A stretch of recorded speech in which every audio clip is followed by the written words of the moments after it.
আমরা এখন ভারতে টোটাল 107টা ন্যাশনাল পার্ক দেখতে পাচ্ছি। 2025 সালে আমাদের লাস্ট দুটো ন্যাশনাল পার্ক অ্যাড হয়েছিল এবং যার মধ্যে প্রথমটা মার্চ মাসে আসামে অবস্থিত সিকনা ঝালাও ন্যাশনাল পার্ক এবং দ্বিতীয়টা উড়িষ্যায় অবস্থিত সিমলিপাল ন্যাশনাল পার্ক।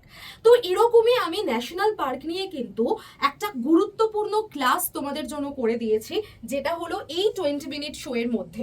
সেখানে সম্পূর্ণ ভারতের ন্যাশনাল পার্ক, এই ন্যাশনাল পার্ক হতে গেলে কি কি গুরুত্বপূর্ণ ক্রাইটেরিয়া রয়েছে, বৈশিষ্ট্য রয়েছে এবং প্রত্যেকটা ন্যাশনাল পার্কে কি কি গুরুত্বপূর্ণ আমরা ফ্লোরা এবং ফনা দেখতে পাচ্ছি। ফ্লোরা বলতে উদ্ভিদ জগৎ এবং ফনা বলতে প্রাণী জগৎ।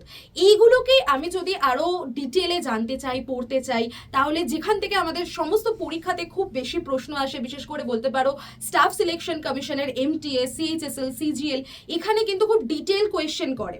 তো এই পরীক্ষাগুলো যারা টার্গেট করছো তারা কিন্তু কেউ এই ক্লাসটা মিস করো না, যেখানে ভারতের টোটাল ন্যাশনাল পার্ককে আমি একদম এক্সাম ওরিয়েন্টেড ভাবে ব্যাখ্যা করে দিয়েছি। তো আমার ক্লাস থাকে এই চ্যানেলে তোমাদের সাথে দুপুর 3টের সময়, সোম থেকে শুক্র রেগুলার ক্লাস থাকে, সেই ক্লাসটাও কিন্তু কেউ মিস করো না। তো চলো দেখা হবে তোমাদের সাথে ক্লাসে, আর অবশ্যই শোটা সকলে দেখে নিও।